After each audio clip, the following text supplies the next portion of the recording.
The mahogany doors of the Manhattan family court didn't just open, they were practically blown off their hinges by an ego the size of a skyscraper.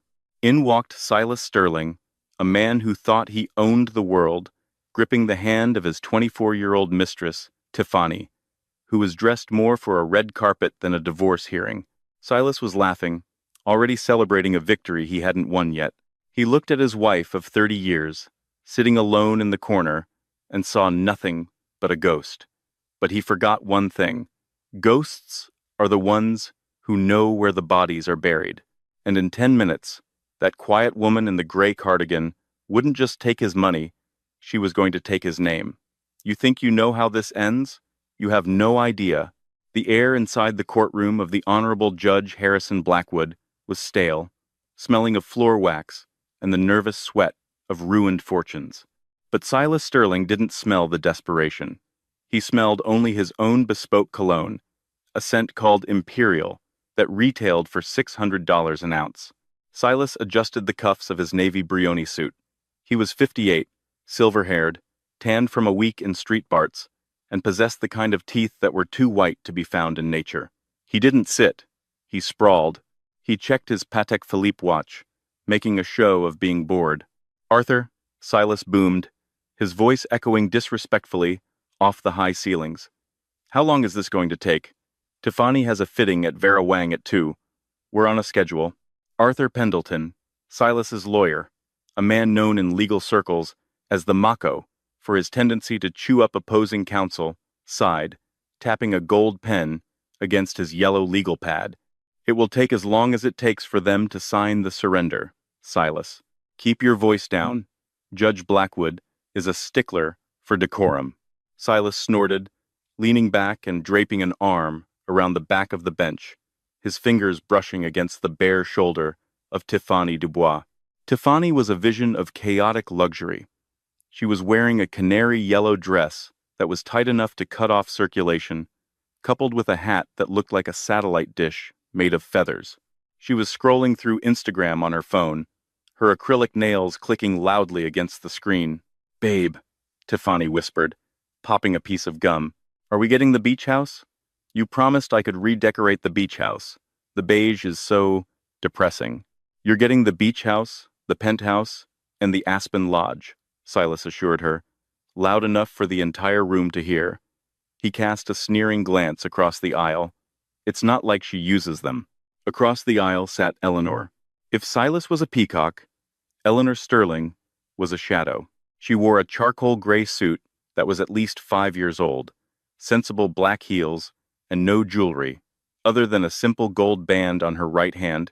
She had moved it from her left hand 3 months ago. Her hair, once a vibrant chestnut, was now streaked with gray and pulled back into a severe, practical bun. She sat with her hands folded in her lap, staring at the empty judge's bench. Beside her was her attorney, Beatrice Halloway. Beatrice was a stark contrast to the slick, aggressive Arthur Pendleton. She was a heavy-set woman in her 60s, with frizzy hair, reading glasses on a chain, and a tote bag that looked like it contained knitting rather than legal briefs. "Look at them," Silas muttered to Arthur, gesturing with his chin. "Sad, really. Beatrice Halloway? Where did she find her? The yellow pages, from 1,990? I almost feel bad, Arthur. Should we offer them an extra million, just to spare the embarrassment?" "Stick to the plan, Silas," Arthur warned, though a smirk played on his lips. "We offer the settlement $10 million, the terrifyingly small condo in Jersey, and she keeps the dog. In exchange, she waives all rights to Sterling Dynamics and dissolves the marriage immediately." "10 million, Silas mused. "I made that before breakfast last Tuesday. And that's why you're the genius, and she's the history." Tiffany giggled, leaning in to kiss his cheek, leaving a smudge of bright pink lipstick. The bailiff's voice cut through the murmurs. "All rise. The Honorable Judge Harrison Blackwood presiding." The room shuffled to its feet. Judge Blackwood swept in. He was a terrifying man with eyebrows like thunderclouds and a reputation for shredding arrogant lawyers. He took his seat, adjusted his spectacles, and glared at Tiffany's hat. "Miss Dubois, is it?" the judge asked, his voice like gravel. Tiffany beamed, waving slightly. "Hi, Judge. This is a courtroom, not the Kentucky Derby. If that hat blocks the view of the bailiff, I will have it confiscated." Silas chuckled as Tiffany pouted, removing the hat. "Feisty old coot," Silas whispered. "Case number 49204, the clerk announced. Sterling versus Sterling. Petition for divorce and division of assets. "Ready for the petitioner, Your Honor," Arthur Pendleton announced smoothly, standing up and buttoning his jacket. "Ready for the respondent, Your Honor," Beatrice Halloway said. Her voice was soft, almost grandmotherly. She didn't stand up with a flourish. She just leaned forward slightly. Silas leaned over to Tiffany. "Watch this. The Mako is about to eat the goldfish." Arthur Pendleton began his opening statement with the theatricality of a Shakespearean villain. He paced the floor, gesturing broadly. "Your Honor, we are here today to formalize the end of a union that, quite frankly, ended decades ago in spirit. My client, Mr. Silas Sterling, is a titan of industry. He is the face, the brain, and the brawn behind Sterling Dynamics, a company that has revolutionized aerospace engineering. He has worked 80-hour weeks, traveled the globe, and built an empire from scratch." Arthur paused for effect, walking over to stand directly in front of Eleanor. She didn't flinch. She didn't even look up. "Meanwhile," Arthur continued, his voice dripping with condescension, "Mrs. Sterling has enjoyed the fruits of this labor. She has lived in luxury, managed the household, and existed. We do not deny her role as a supportive spouse in the early years. However, the assets in question, specifically the ownership of Sterling Dynamics, are solely the result of Mr. Sterling's genius. Mrs. Sterling has no background in engineering. She has no business degree.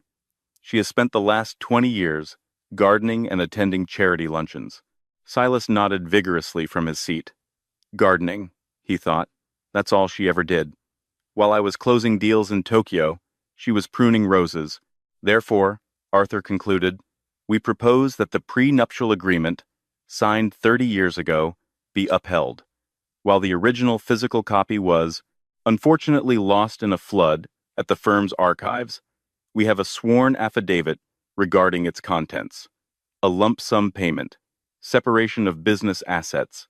Mr. Sterling retains 100% of the company." Judge Blackwood peered over his glasses. "You lost the prenup, Mr. Pendleton?" "A clerical error from a defunct storage facility, Your Honor, but Mr. Sterling's memory is clear." "I see," the judge said, his face unreadable. He turned to Beatrice Halloway. "Miss Halloway, does the respondent have an opening statement?" Beatrice stood up slowly. She smoothed the front of her skirt. She looked at Silas, her eyes sharp and intelligent behind the thick lenses. "Your Honor," Beatrice began, her voice gaining a surprising steeliness, "we do not dispute that Mr. Sterling works long hours. We do not dispute that he enjoys traveling the globe," she glanced briefly at Tiffany, "or that he enjoys the company of assistants." Tiffany gasped. Silas turned red. "However," Beatrice continued, "we strongly dispute the narrative of the self-made man. History, Your Honor, is often written by the loudest person in the room, but in a court of law, we prefer it to be written in ink." Silas rolled his eyes. "Here comes the sob story," he thought. "She sacrificed her youth, blah blah blah. Mr. Pendleton speaks of Sterling Dynamics, as if it sprang fully formed from Mr. Sterling's forehead, like Athena from Zeus," Beatrice said. "But 30 years ago, Silas Sterling was a college dropout with a gambling debt and a charisma that far exceeded his credit score." Silas sat up straighter. "Objection," he hissed at Arthur. "She can't bring up the Atlantic City incident." "Shh." Arthur waved him off. 30 years ago," Beatrice said, walking over to her messy table and picking up a stack of yellowed papers, "Eleanor Beaumont, as she was known then, was a graduate of MIT with a degree in propulsion physics.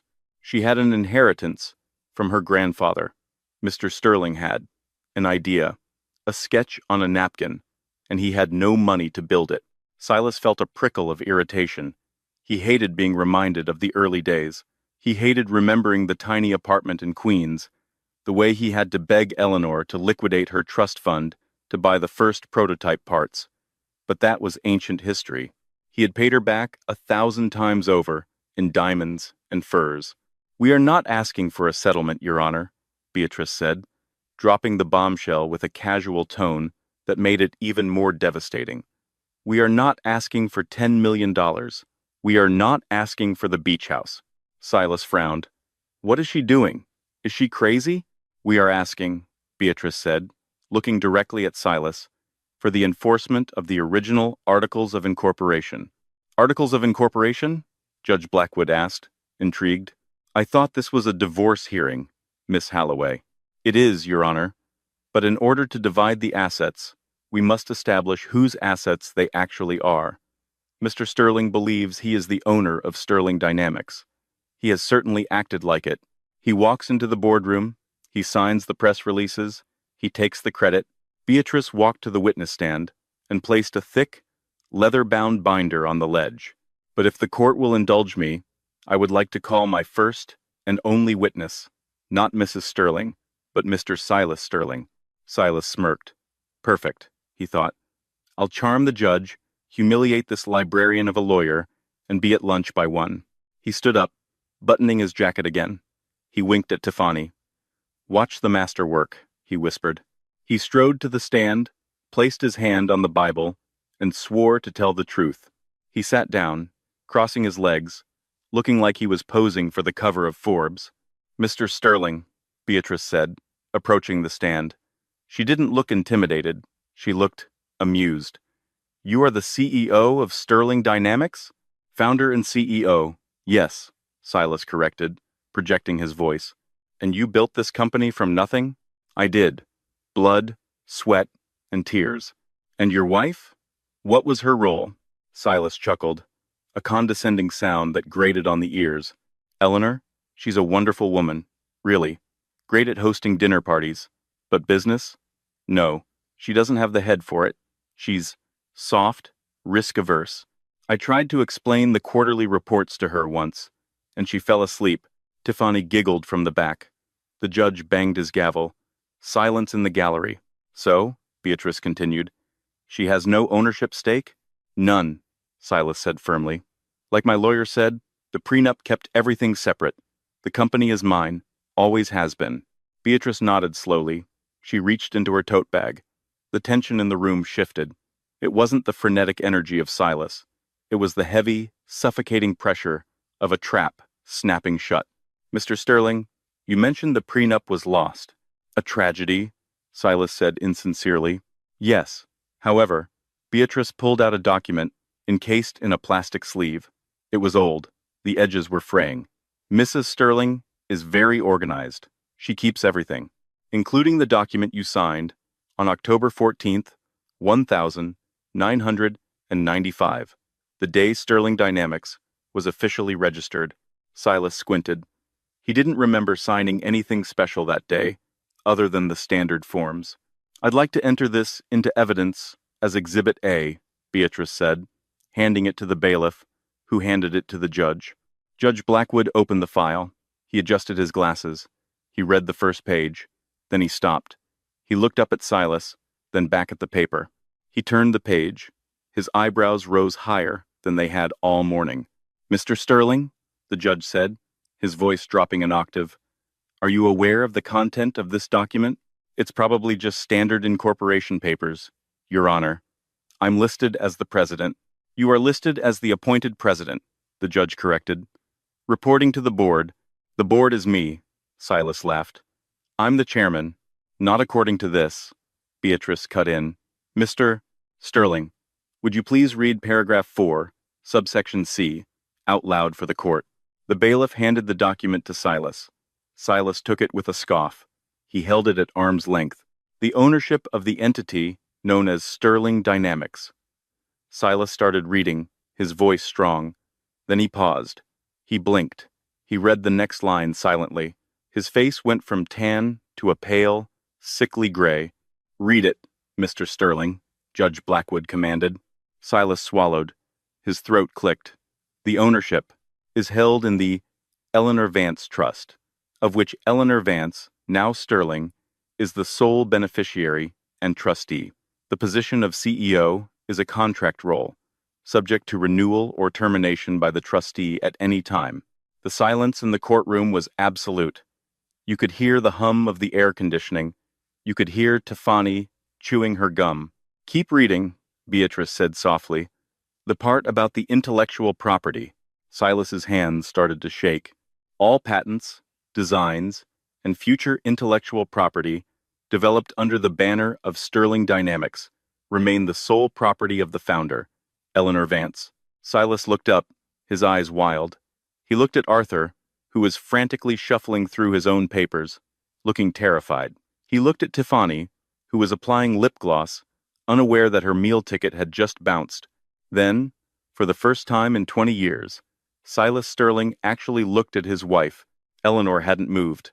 She was still sitting, with her hands folded, but she was looking at him now, and in her eyes, there was no anger, there was no sadness, there was just a cold, absolute finality.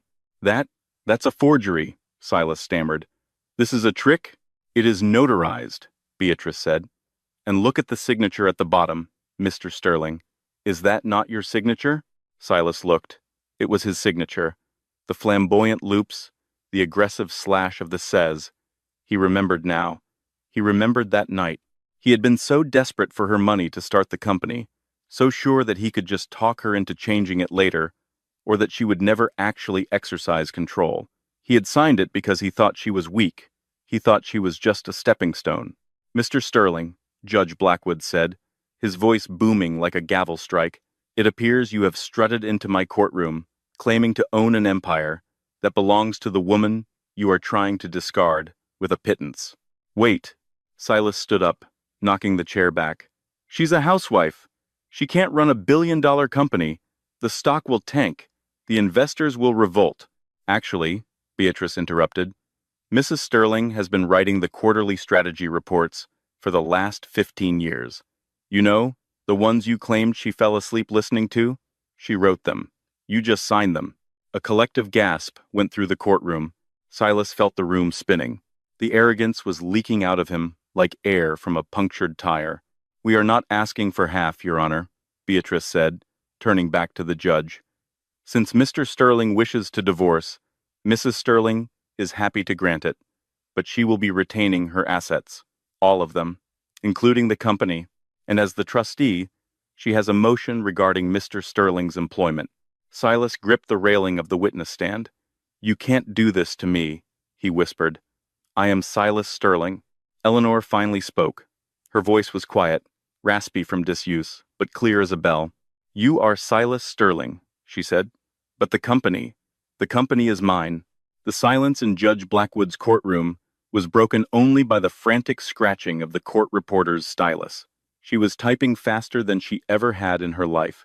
Terrified of missing a single syllable of the implosion of Silas Sterling, Silas stood frozen in the witness box. He looked like a man who had walked off a cliff and hadn't yet realized gravity was about to kick in. He turned his desperate gaze toward Arthur Pendleton. "Arthur," he croaked, "fix this. Tell him about the verbal agreements. Tell him about the precedent of implied ownership." Arthur Pendleton, the shark, the Mako, was slowly packing his briefcase. He didn't look up.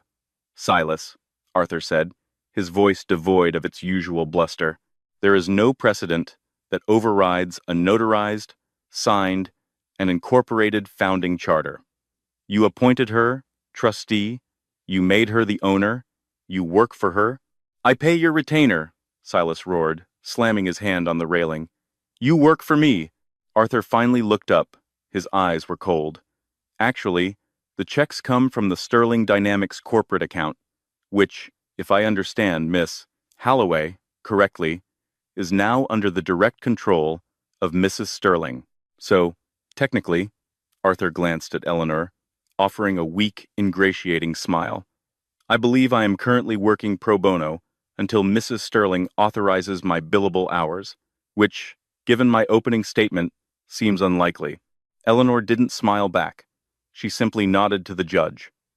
Your Honor, as the majority shareholder and owner, I am accepting Mr. Sterling's resignation effective immediately. We will, of course, provide a severance package consistent with his years of service, provided he returns all company property before leaving the building. Resignation? Silas sputtered. I didn't resign. I am the face of the company. The stock will plummet without me. Judge Blackwood leaned forward, interlacing his fingers. Mr. Sterling, you are currently shouting at the owner of your employer in a court of law. I suggest you lower your voice before I hold you in contempt. As for the division of assets, the judge looked over his glasses at the papers. Since the marital home, the Hamptons estate, and the Aspen Lodge are all held by the corporation for liability purposes, a strategy I believe you insisted on to avoid taxes, they remain property of Sterling Dynamics. Silas felt the blood drain from his face. He remembered the meeting with his tax accountants 5 years ago. Put it all in the company name, he had said. Write off the maintenance. Make it tax deductible. It was brilliant then. It was a death sentence now. So, Silas whispered, what do I get? You possess your personal savings account, Beatrice Halloway. Read from a list, which contains approximately $250,000, and your 2022 Porsche 911, which is in your name. However, there is an outstanding lien on the vehicle. 200,000? Silas shrieked. I spend that on wine. Where is my salary? My bonuses? Spent, Eleanor said. Her voice cut through his panic like a knife. You spent it, Silas. On trips. On gambling. On her. She didn't look at Tiffany, but the implication hung heavy in the air. I reinvested my dividends. You liquidated your paycheck every month to fund your lifestyle. You have nothing because you kept nothing. Judge Blackwood banged his gavel. The court rules in favor of the respondent, Eleanor Sterling. The prenup is invalid due to the superseding corporate charter. The assets remain with the corporation. Divorce is granted. Court is adjourned. The bang of the gavel sounded like a gunshot. Silas stood there, trembling. He looked at the gallery. The few reporters who had drifted in for a boring billionaire divorce were now frantically texting on their phones. This wasn't a divorce. It was a corporate coup. Silas stumbled off the stand. He walked toward Eleanor. Elle, he said, his voice cracking. He tried to summon the charm that had worked on her in college, the crooked smile that usually melted her resolve. Elle, honey, let's not be hasty. We can talk about this. I got carried away, but we're a team, right? Sterling and Sterling? Eleanor stood up. She picked up her tote bag. For a second, Silas thought she might hug him. Instead, she reached into her bag and pulled out a sleek, black security badge. My badge? Silas asked. Deactivated, Eleanor said. Security has been notified. Do not try to enter the building, Silas. You'll be escorted off the premises. It would be embarrassing for you. But the gala next week, Silas stammered. The unveiling of the X-14 turbine. I have to give the speech. I canceled the speech, Eleanor said calmly. The X-14 isn't ready. The fuel intake manifold overheats at 30,000 feet. I told you that 3 months ago, but you were too busy booking a suite in Cabo to listen to the engineering reports. Silas's jaw dropped. You know about the manifold? I redesigned the manifold, Silas. Last night, while you were at the club. Eleanor turned to Beatrice. Ready, Beatrice? Ready, Mrs. Sterling. Eleanor walked past him. She didn't brush his arm. She didn't look back. She walked out of the courtroom with the steady, rhythmic click of her sensible heels, leaving a vacuum of power that Silas could physically feel sucking the air out of his lungs.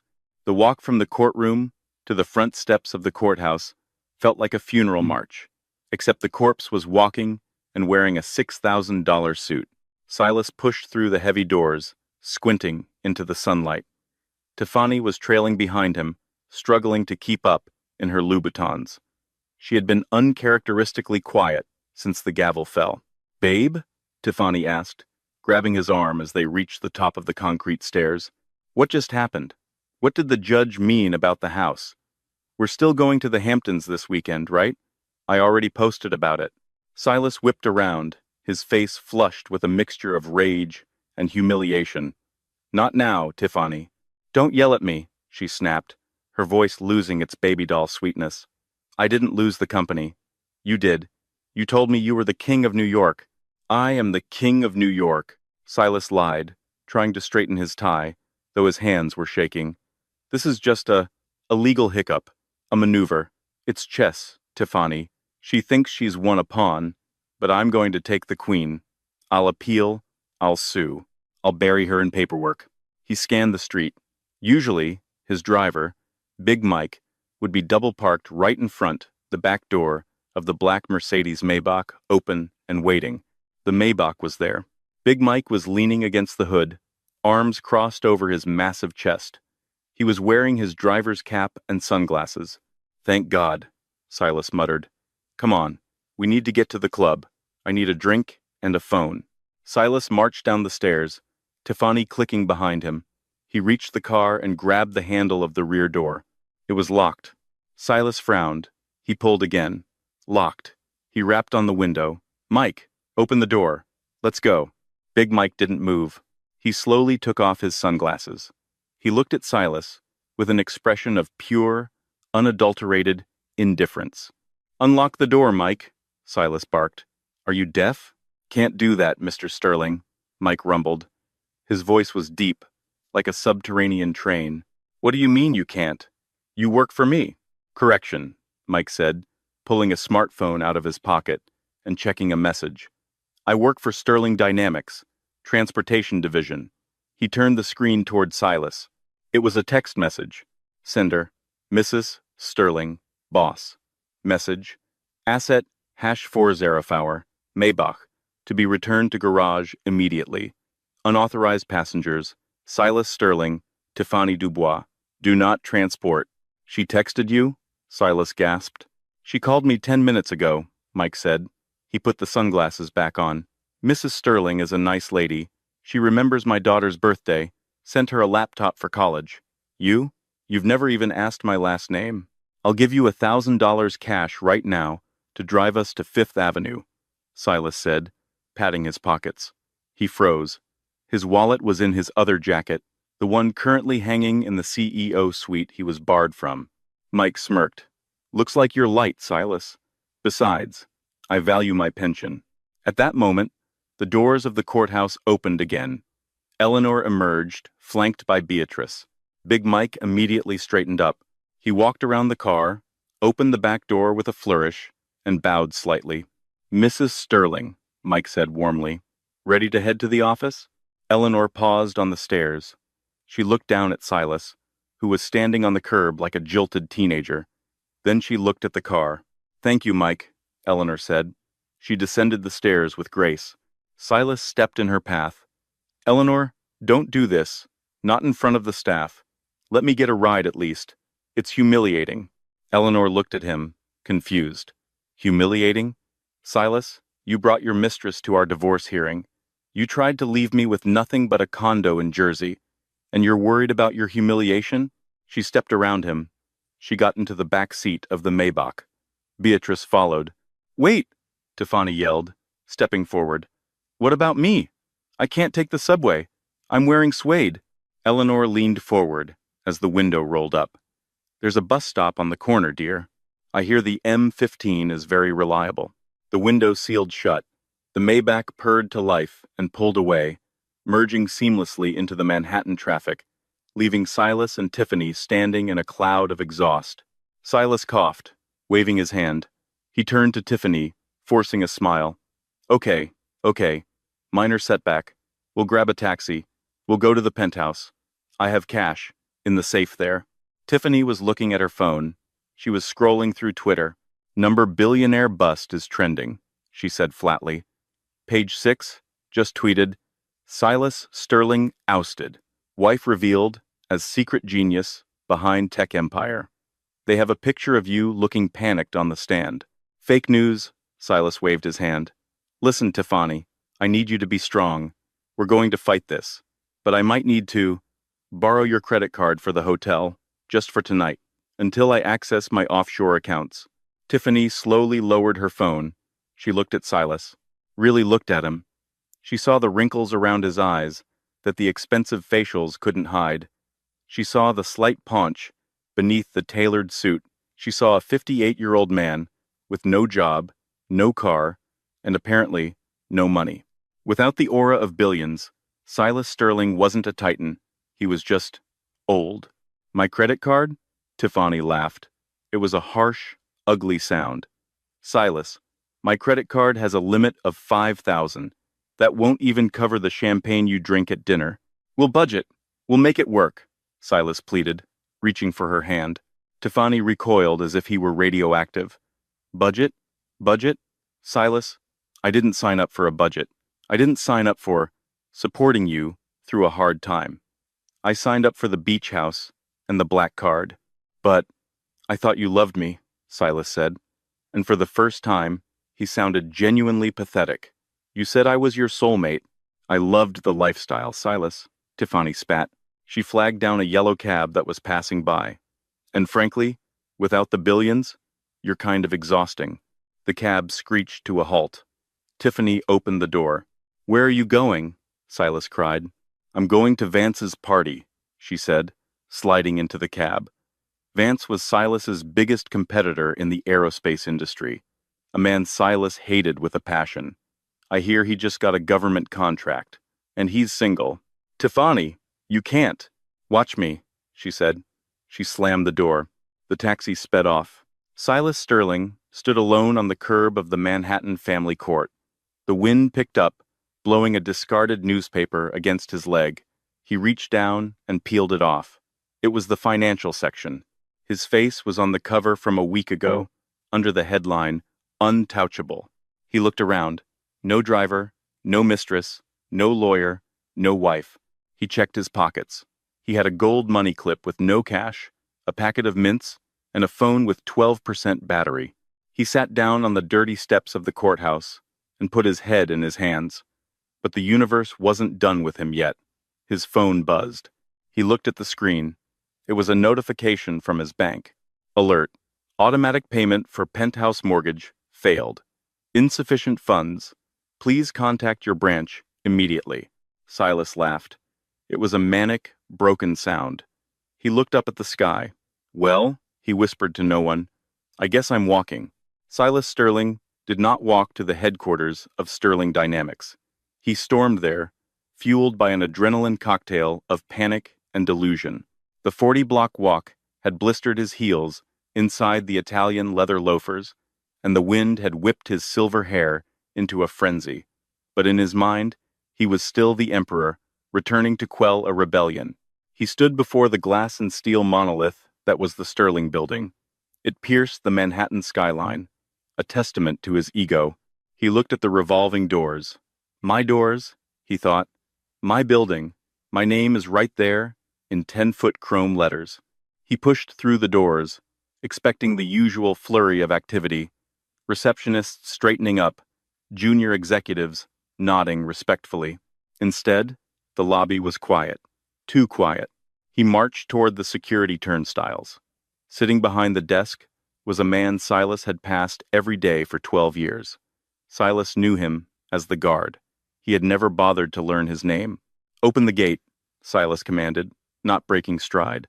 The guard, a burly man named Dennis with a thick neck and a thicker patience, didn't move to press the buzzer. He looked up from his monitor. I need an ID, sir, Dennis said flatly. Silas stopped. He laughed, a short, sharp bark. Funny, very funny. It's me, Silas. Open the gate. I'm late for the board meeting. Mr. Sterling, Dennis said, his voice polite but firm. I have a memo here from the CEO's office. All previous credentials for Silas Sterling have been revoked. You are on the Do Not Admit list. Do not admit? Silas slammed his hand on the marble desk. I built this desk. I pay your salary. Open this gate, or you're fired. You hear me? Fired. Dennis stood up. He was 6'4". Silas took a half step back. Actually, sir, Dennis said, Mrs. Sterling gave us a raise this morning, retroactive for the last 2 years, and she learned my name. It's Dennis. Now, please leave, or I'll have to call the police. Silas stared at him. The world was upside down. The help was talking back. Fine, Silas spat. I don't need a pass. I'll wait for someone to come out. He retreated to the side, lurking near a potted fern, like a common stalker. 10 minutes passed. Finally, a group of interns exited for lunch. As the glass barrier swung open, Silas lunged. He caught the gate before it closed and slipped through, ignoring Dennis's shout of, "Hey." Silas ran. He sprinted toward the executive elevators. He jammed his finger on the call button, but it required a key card. Damn it. He looked for the fire stairs. He wrenched the heavy door open and started climbing. The boardroom was on the 40th floor. By the 10th floor, his breath was coming in ragged gasps. By the 20th floor, his legs were burning. By the 30th floor, he had shed his jacket and his tie was undone. By the 40th floor, Silas Sterling was a sweating, heaving mess. He burst through the stairwell door into the executive hallway. It was pristine, silent, carpeted in plush gray wool. He could hear voices coming from the boardroom at the end of the hall. He staggered toward the double oak doors. He didn't knock. He threw them open with both hands. "Stop!" Silas screamed, his voice cracking. The room froze. Around the massive oval table sat the 12 members of the board of directors. These were men and women Silas had wined and dined for decades. He had taken them on his yacht. He had bought them watches. They were his cronies. And at the head of the table, in his chair, sat Eleanor. She wasn't wearing the gray cardigan anymore. She was wearing a sharp, tailored white blazer that made her look like a modern monarch. Her hair was down, cascading over her shoulders. She looked younger, powerful. "Silas," Eleanor said. She didn't sound angry. She sounded disappointed. "You're sweaty. You can't do this." Silas wheezed, stumbling into the room. He pointed a shaking finger at the board members. "Preston, Montgomery, Linda, tell her who runs this company. I made you all rich." Preston, the chairman of the audit committee, cleared his throat. He wouldn't meet Silas's eyes. He was looking at a dossier in front of him. "Actually, Silas," Preston said, adjusting his glasses. "We were just reviewing the financials Eleanor presented.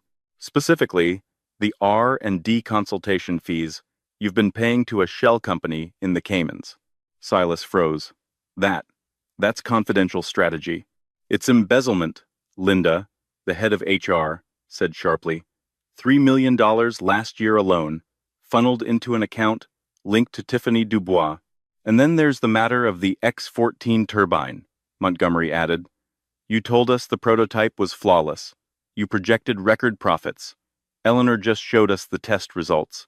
The engine melts at operational temperature. If we had launched next week as you planned, the lawsuits would have bankrupted us." "I was handling it," Silas lied. "I was going to fix it." "How?" Eleanor asked calmly. "You haven't stepped foot in the engineering lab in 6 years, Silas. You didn't even know the lead engineer quit last month." Silas gripped the back of an empty chair. "But the investors, the brand. I am the brand." "No." Eleanor stood up. She picked up a remote and clicked it. The screen behind her lit up. It showed a graph, a stock ticker line shooting straight up. "This is the market reaction since the news broke an hour ago," Eleanor said. "Sterling Dynamics stock is up 12%. Silas blinked. "Up? But I was fired." "Exactly," Preston said. "The market was tired of your volatility, Silas. They were tired of the scandals, the mistresses, the erratic tweets. They know Eleanor. They know she's the one who holds the patents.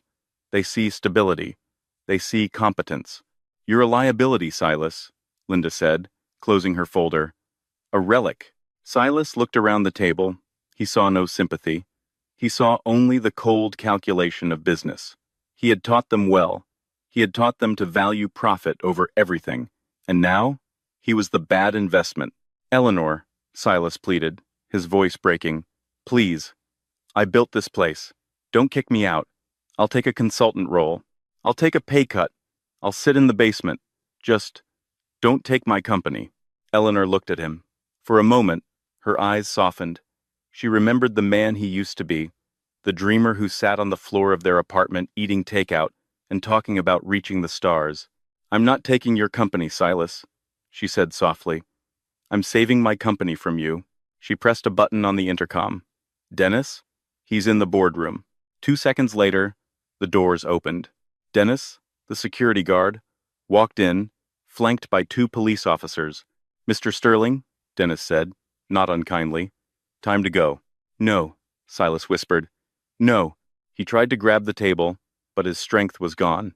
The police officers took him by the arms. They didn't cuff him, but the grip was iron tight. As they dragged him backward out of the room, Silas kept his eyes on Eleanor. She didn't look away.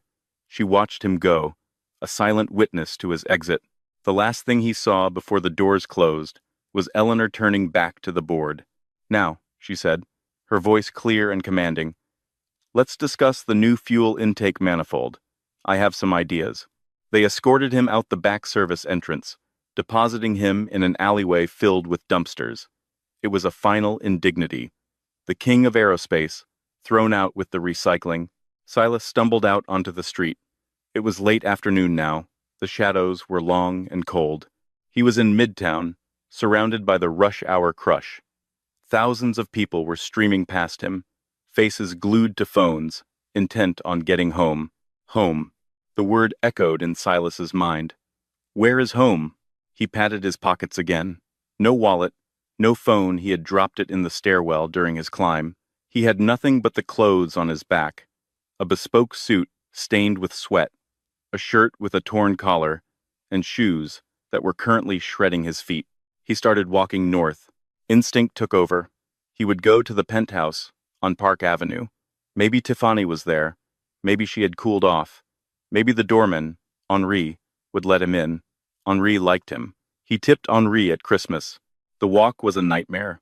Without the insulation of a limousine, New York City was a sensory assault. The noise of honking taxis was deafening.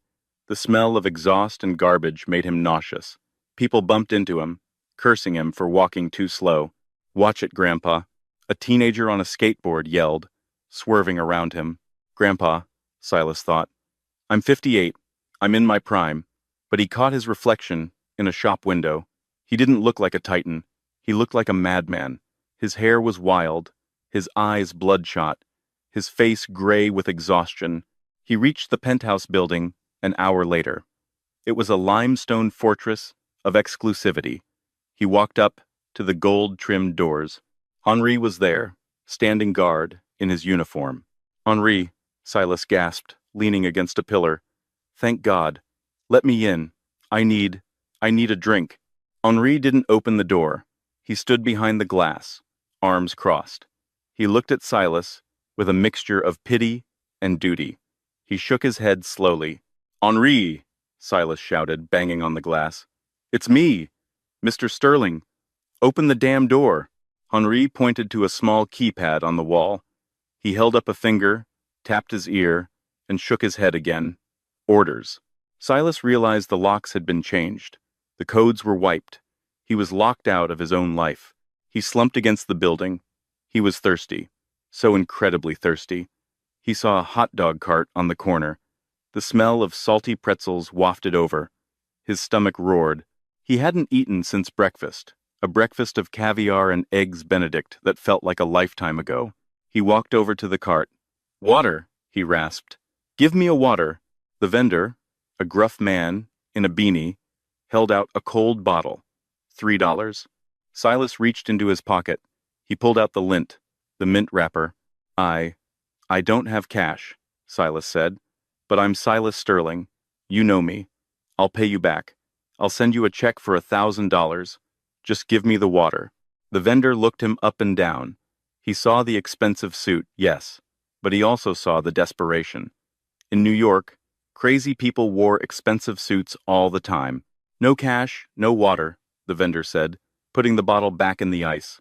"Move along, buddy. You're scaring the customers." "I own a skyscraper," Silas screamed. "I could buy your whole family." "Yeah, and I'm the Queen of England. Beat it." Silas stumbled away, his throat parched. He kept walking. He didn't know where else to go. Night began to fall. The temperature dropped. Silas shivered in his suit. He found himself walking toward Central Park. It was darker there, quieter. He sat down on a bench near the duck pond. His feet were throbbing so badly, he had to take his shoes off. His socks were soaked in blood. He looked at the water. It was black and still. "Well, Silas," he said to the darkness, "you wanted freedom? You wanted to be a bachelor again." He laughed, but it turned into a sob. A figure approached the bench. Silas stiffened. He was in no condition to fight off a mugger. It was a woman pushing a shopping cart filled with bags. She was wearing layers of mismatched coats. She stopped in front of him. She looked at his shoes, then at his face. "Rough night?" she asked. Her voice was raspy, like rusty hinges. "You could say that," Silas muttered. "I lost everything. In one day." The woman nodded sagely. She reached into her cart and pulled out a half-eaten sandwich wrapped in foil. "My husband left me too," she said. "Took the house. Took the kids. Said I was crazy." She held out the sandwich. "It's tuna. Not bad." Silas looked at the sandwich. His stomach cramped with hunger. A day ago, he would have fired a waiter for serving him tuna that wasn't seared ahi. Now, he looked at this homeless woman, offering him half her dinner. I can't," Silas said, his pride flaring one last time. "Suit yourself," she shrugged. She put it back. Then she reached into another bag and pulled out a newspaper. "You want something to read? Keep your mind off the cold?" She tossed the paper onto his lap and pushed her cart away into the gloom. Silas picked up the paper. It was the evening edition of the New York Post. The headline screamed in bold black letters, "The Empress Strikes Back." Underneath was a photo of Eleanor leaving the courthouse. She looked strong, dignified, and below that, a smaller photo. It was Tiffany.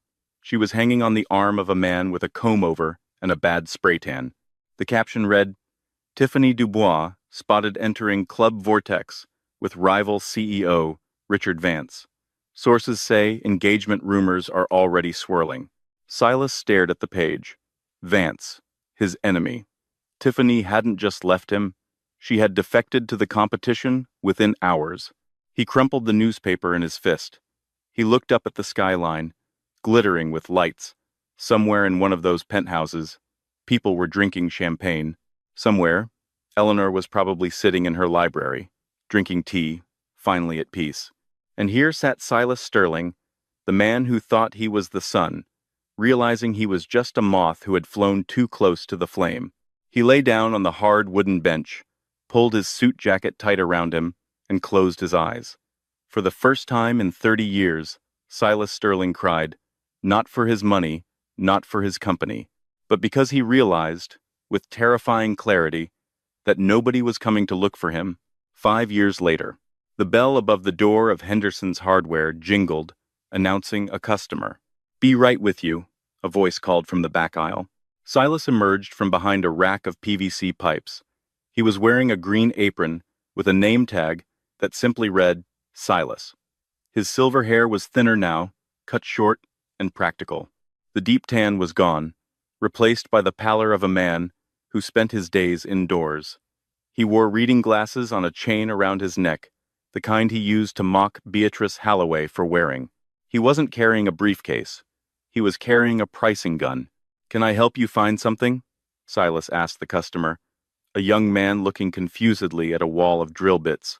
"Yeah, I'm trying to fix a shelf for my girlfriend," the man said. "I don't know the difference between masonry bits and wood bits." Silas smiled. It wasn't the shark-like grin of the billionaire Silas Sterling. It was a genuine, tired smile. "Well, if it's drywall, you don't want masonry. You'll tear the wall apart. Here, grab these, and use a wall anchor. You don't want the shelf falling on her head.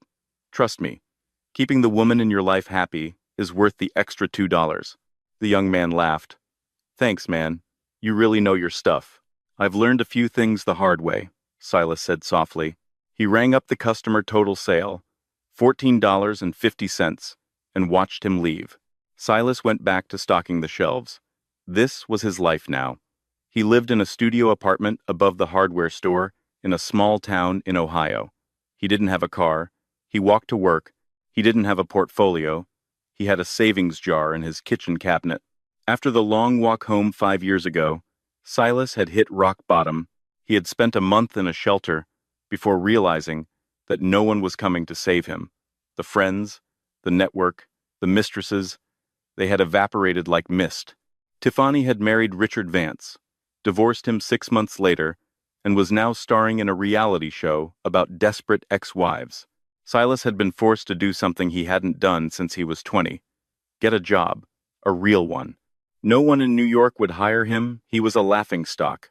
The man who lost $1 billion because he couldn't read a contract. So he fled.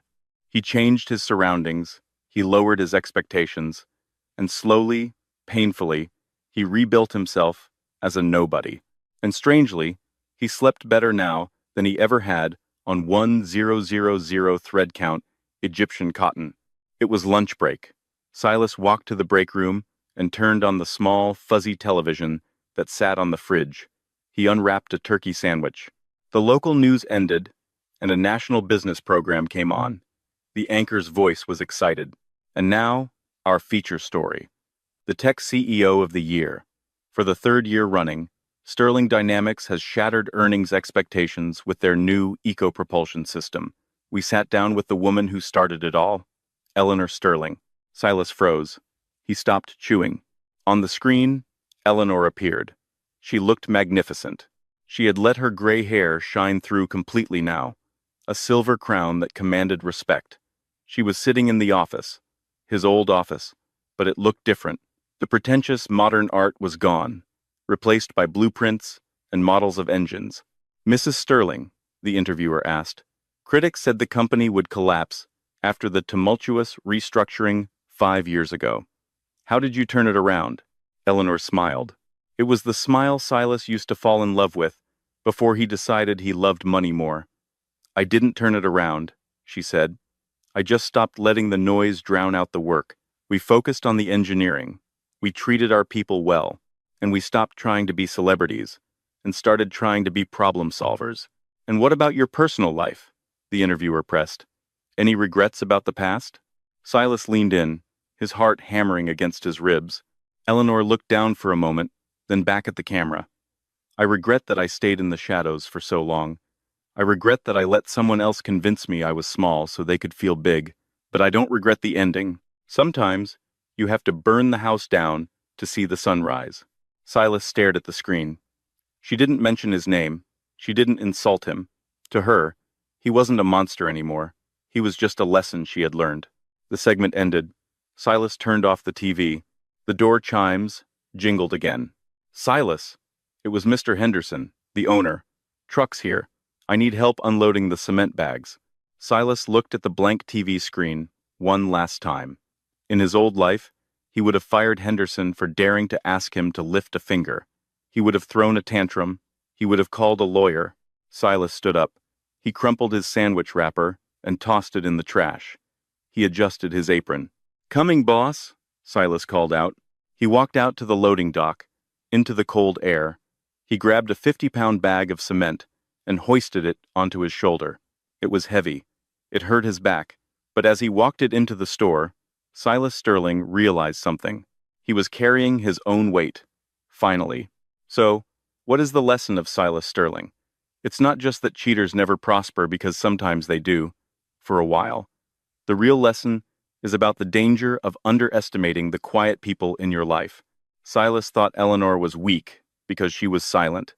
He mistook her patience for stupidity and her loyalty for submission.